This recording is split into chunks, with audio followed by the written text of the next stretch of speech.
Apprenez comment le silence et la retenue peuvent vous donner un avantage décisif dans vos relations personnelles et professionnelles. La loi numéro 4 repose sur l'idée que la parole est une arme à double tranchant, disant toujours moins que nécessaire.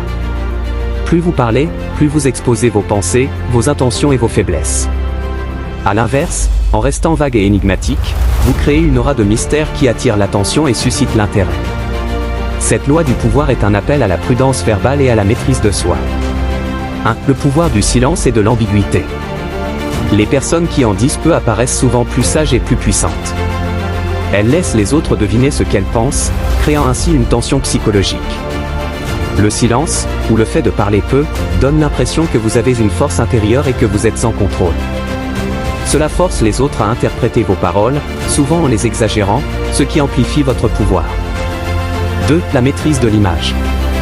En contrôlant ce que vous dites, vous contrôlez également l'image que les autres se font de vous. Les mots sont souvent interprétés de manière incorrecte ou exagérée, et peuvent être utilisés contre vous. Moins vous en dites, moins vous donnez de prise à ceux qui pourraient vouloir vous nuire. Vous devenez alors une énigme, et les gens ont tendance à craindre ce qu'ils ne comprennent pas. 3. L'impact des mots. Les mots ont un poids, et plus vous les utilisez, plus ils perdent de leur impact. Lorsque vous choisissez soigneusement vos mots et parlez avec parcimonie, chaque mot devient précieux, chaque phrase porte plus de sens. Cela vous donne un avantage stratégique dans les négociations et les interactions sociales. 4. Le risque de la prolixité. Parler trop expose vos faiblesses, révèle vos pensées intimes, et peut vous faire perdre votre autorité. Les personnes qui parlent beaucoup sont souvent perçues comme banales ou comme manquant de discipline.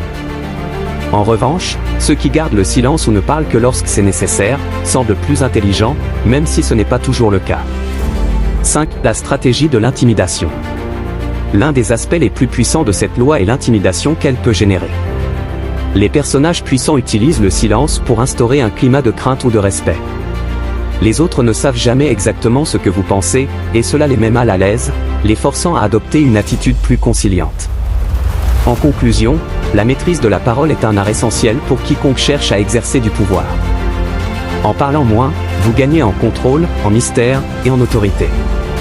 Vous devenez une figure puissante et respectée, simplement parce que vous avez su comprendre et appliquer le principe fondamental de cette loi, moins vous en dites, plus vous contrôlez la situation.